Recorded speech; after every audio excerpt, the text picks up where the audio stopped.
Hello and welcome to Back to the Feature, the show where we look at movies past, present, and future. On this show, one of our favorite things to do is to go back 30 years and look at movies that came out in the past. This week, we're going back to take a look at David Lynch's Blue Velvet.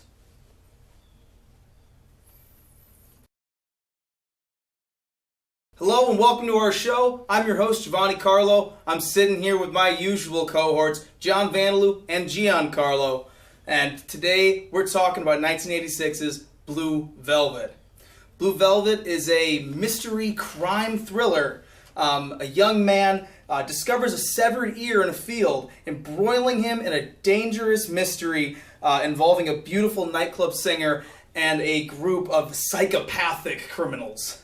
This movie, it stars very young Kyle MacLachlan and Laura Dern, and actually is the first film with Isabella Rossellini, who at the time was a model, actually, and David Lynch found her and found that she was perfect for the role. And it also has an iconic performance by Dennis Hopper as a complete and utter psychopath.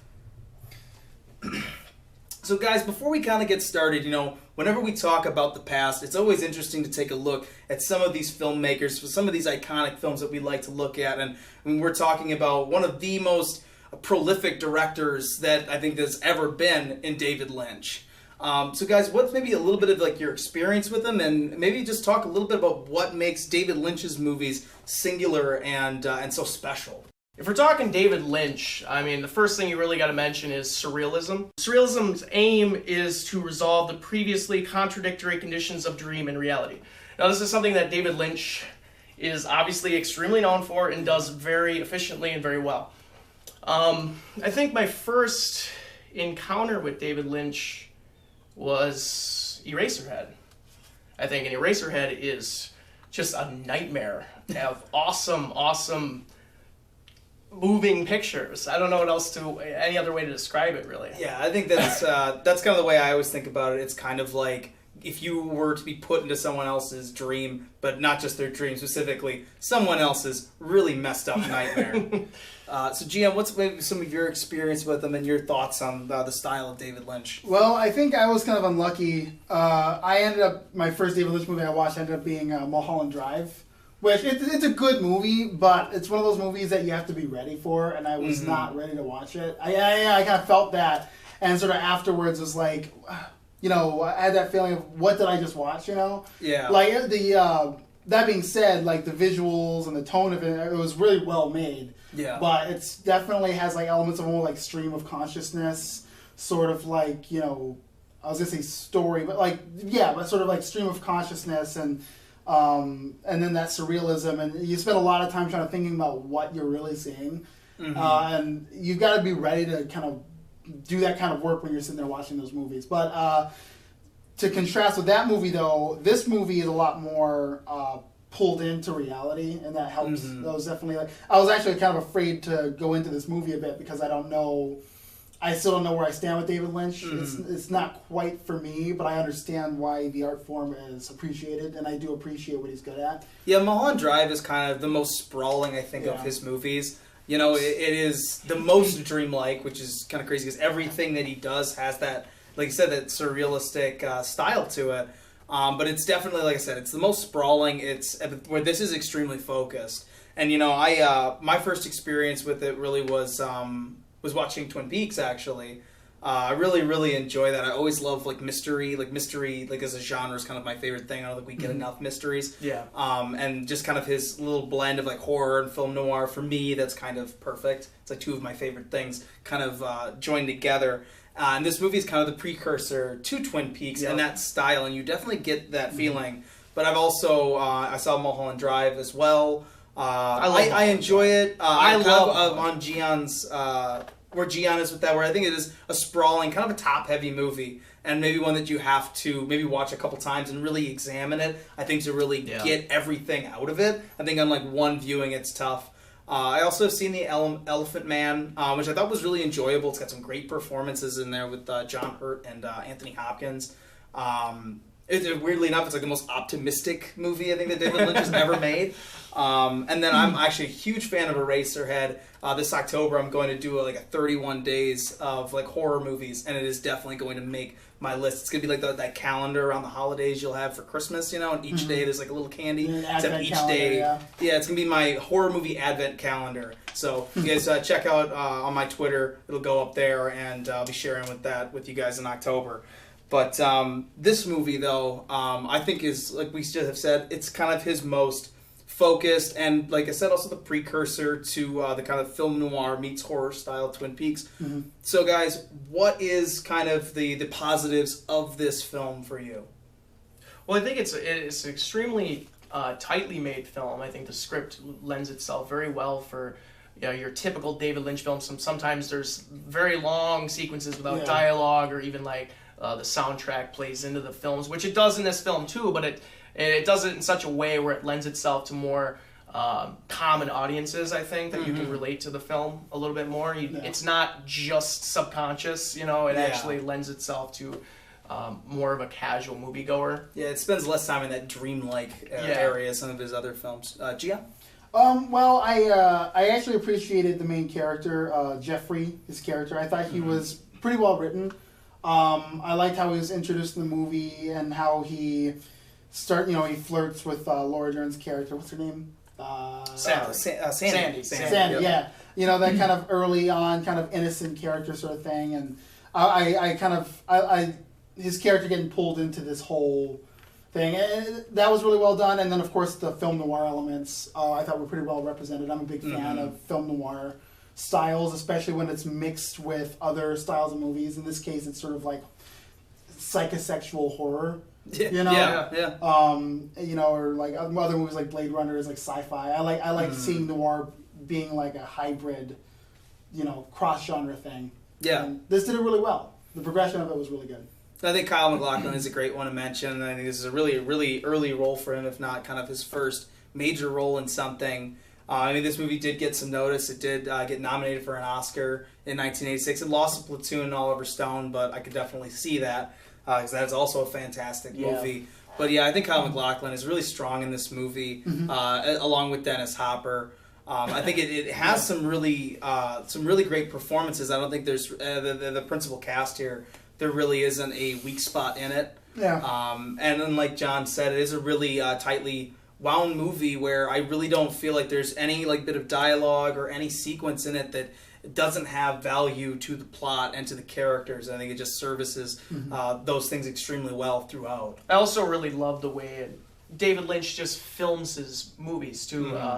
Like for example, one of the scenes going up the staircase, the first time he goes up to the apartment, and it shows the camera following him from the front, and it's like a Steadicam shot. And then when it's following him from the back, which edits quickly, it's like a handheld, and it's kind of like tailing, and it just, the way he contrasts his films, and this whole film has a lot of contrast to it. And that's one of kind of my favorite things about what he's able to do. He's able to take things that are mundane or normal and just put this twist on them where they really become frightening or just creepy. Yep. Okay, so that was some of the positives that we had from this movie. Guys, so what are the things maybe that you weren't as positive on, some of the negatives here? Well, I guess it's hard to say anything was really a negative. I liked what this movie was doing. I guess, like I said, David Lynch movies are hard for me to kind of get into because I don't feel as personally connected to the story. Although I did like Kyle MacLachlan's character. It's still I still feel like I'm watching these movies from the outside. But honestly, that's just a stylistic thing, and I wouldn't even say it's a negative on the movie. I think the movie was still really well done, and I don't know. I don't really say anything's really a negative. It's just I don't engage as much when I watch David Lynch movies, and that's sort of just. I think he's got a very singular style, and that sometimes his subject matter is it is tough to deal with. It's not the most palatable stuff. You have to go into watching a David Lynch movie going on purpose. You can't you have to be very deliberate to watch. You can't you don't want to surfing through Netflix or whatever and see David. I'm going to just play this and see what happens. Like, that's not how you watch a David Lynch movie. Yeah, Like, maybe a little mental preparation before going into something like this. You don't want to watch it when you're like really tired or in a bad mood or drunk. or drunk. You don't want to watch a David Lynch film drunk. Yeah. Like Mulholland Drive, I think you just get lost. You'd be passed out in 20 minutes. Yeah, I mean, it's just what would happen. So, John, what are some of the negatives you had? From You this know, movie? honestly, I don't think there are really any negatives. There are not really. For me, I think David Lynch, the way he plays with your subconscious during movies, there's just odd things that happen. Yeah. And that's that surrealism. So I mean, like a light bulb switching off or like a person disappearing, just like without any explanation. Yeah. And I think sometimes his movies can also, like, if you're not really anticipating it or ready for it, the pacing can kind of feel off sometimes. Or you'll get through, like, the soundtrack will kind of play into it. If you're not feeling it, you know, it can be a drawback. I don't really consider it a drawback. I think this film gets better the more times you watch it. I actually bumped my rating up on it after watching it again this weekend. Yeah, same for me. Actually, watching it again, I actually liked it a lot more. I think because I knew what to prepare for, and I think that's kind of thing we're kind of all touching on as far as maybe the things that are a little tougher with this movie. It's the subject matter. That it's a very dark movie. There's some very dark places that it goes. Some really uncomfortable situations, but I wouldn't say that any of them are really negatives. It's just hard to get through. I think when you watch a movie like Requiem for a Dream, like, it's a really well-crafted movie, but there's some things in there that are going to make you uncomfortable. It's not something that you're going to, like, settle into your PJs and watch. Yeah, before bed. I think the difference between a film like Requiem and this, though, is the the pacing. Like, that movie has a lot of energy going on it, especially with the editing. The editing is very energetic, so it kind of keeps you bumpy, you know, kind of keeps you more engaged. Where sometimes, you know, watching something that's really surreal, you can disengage really easily. Yeah. Not just surreal too, but also sort of having that kind of brooding. It's hard to. Yeah, there's like a layer. There's like a layer of dread that kind of plays. Yeah. It's in your mind. It's He's sort playing of a with your mind. slow-moving dread. Where I mean, the story isn't slow-moving, but it's sort of the way it feels. Like the energy is very just. But like I said, pushing along. That could be a strength. That is a strength, and it's a drawback to certain audiences. Yeah, that's what I was going to say, too. Like, the stuff that makes this movie not fun to watch is not a negative on the movie. The whole point of the movie is that it's extremely uncomfortable. It is a movie that is a horror movie that plays on psychosexual themes. I mean, it is a psychosexual horror movie, you know, and then has this it's supposed to make you feel very uncomfortable. In the tone and the characters, you know, you're not supposed to sit there and watch the scene with Dennis Hopper and the ritualistic rape scene. Yes, there's no other way to kind of put that. And you're not supposed to be turned on by that or really entertained. I really hope not. You know, it's meant to make you extremely uncomfortable and maybe even laugh a little bit. Like, actually, it's so bizarre. Like, even David Lynch himself. Yep, during the filming, cracked up every time he filmed it. It was cracking up because it's so out there, you know, and it's meant to be just. Way out there. Yeah. You know. So, guys, we've talked about the positives and the negatives. So, what's kind of your favorite element or maybe even favorite, like, scene or sequence in this movie? Like I said, I like how the film noir stuff kind of played out. I kind of bought the way Kyle MacLachlan, his character, unraveled stuff. I thought the progression of it was really good. Like, I liked when he called...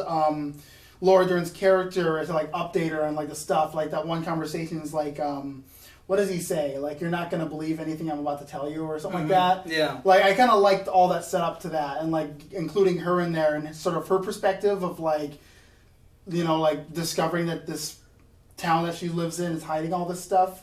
And I just thought that was really good. I thought that was sort of almost relatable. I would never see myself in that situation, but I sort of like the way that the characters played off of it. So the mystery, the film noir elements. Yeah, and when they started to realize they're in over their head, like you sort of got that sense, like when they knew it, and it started to really take a turn then. You like mysteries that much? Yeah. Yeah. And I love how it's just a play on the film itself too. Yeah. You know? I think even just real quick, like in the middle of the movie, he says, "I'm in the middle of a mystery." Yeah, like it's really, literally at the 1 hour. Almost out of like 2 you're reading hour a mark. novel there, you know. Yeah, you're like kind of engaged. In you open to the spine basically, and then he says that. Says that I'm in the middle of a mystery. Yeah. I think like favorite elements, like I said before, the way David Lynch, like can contrast his films, the way Like, even like the scene where they go on the walk down the sidewalk at one point, Jeffrey and Sally and Sandy. Gosh, for real.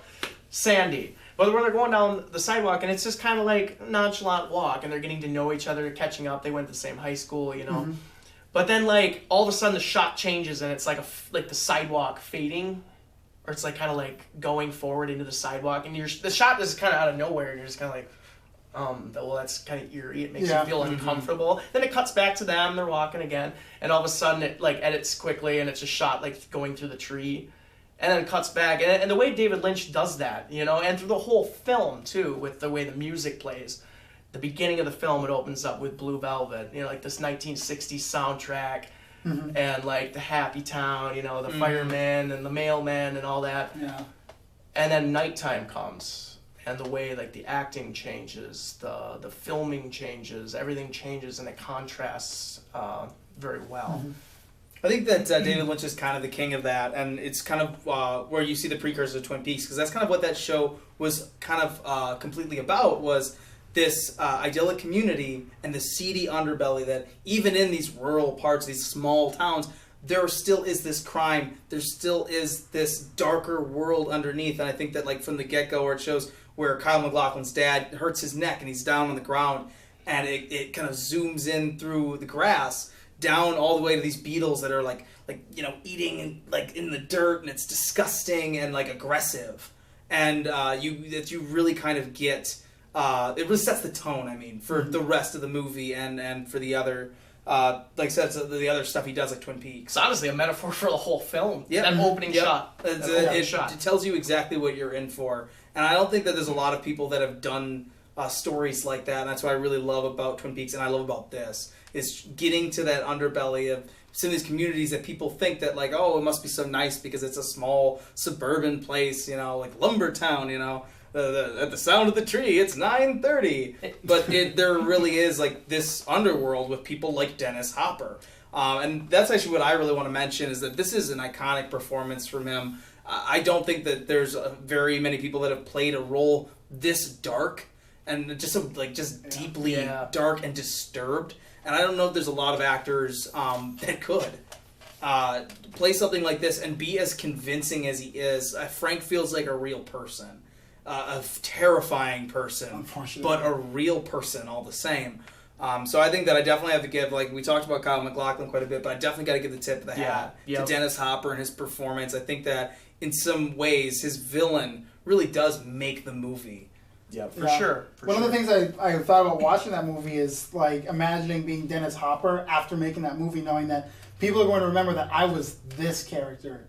You know, like a lot of people get really awesome villains that they're remembered for that are like great because, you know, like Alan Rickman in Die Hard. You know what I mean? Like people like those are some class act villains that you know people are like, gonna love to career make. Not even hate, but love those characters. But Dennis Hopper has got this Frank Booth character who is just, there's nothing about him that's, there's no fun. It's just, it's sick.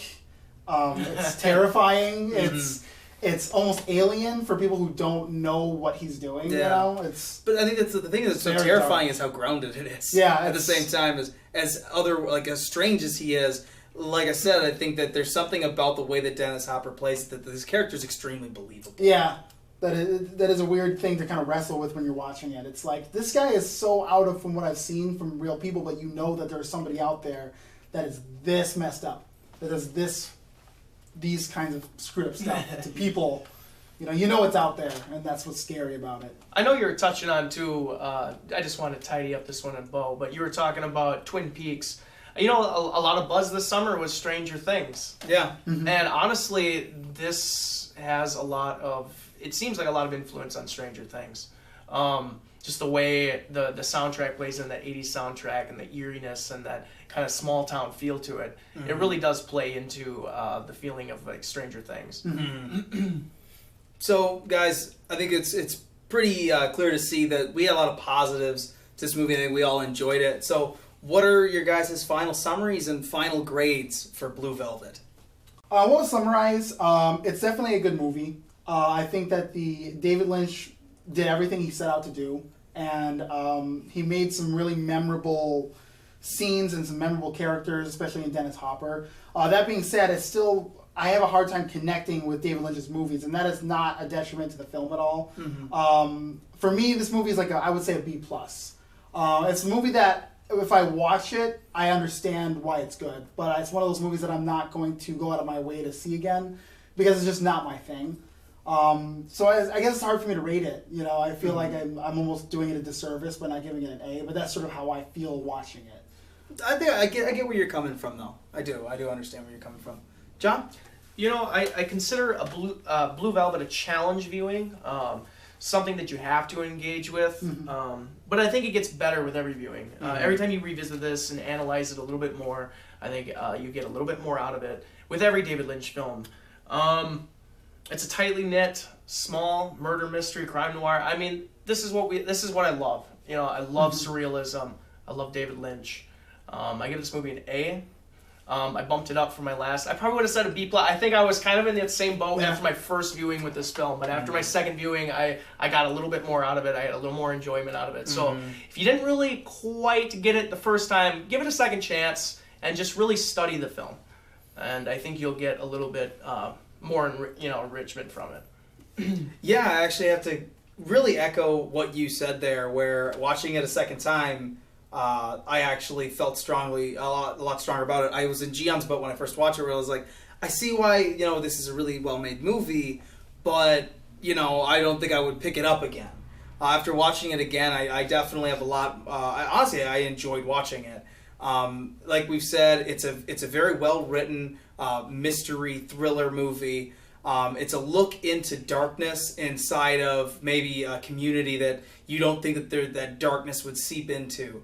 I really, really think it's strongly acted and strongly directed, and I think worth anybody's time. I think especially if you love crime movies and film noir. I'm in the exact same boat as John. I give this one an A, bumping it up from kind of like a B+ where Gian was here on his first viewing of it. So I think that's one that's definitely worth checking out, and definitely maybe giving it that rewatch like John just said. So guys, that's been our episode today on David Lynch's Blue Velvet.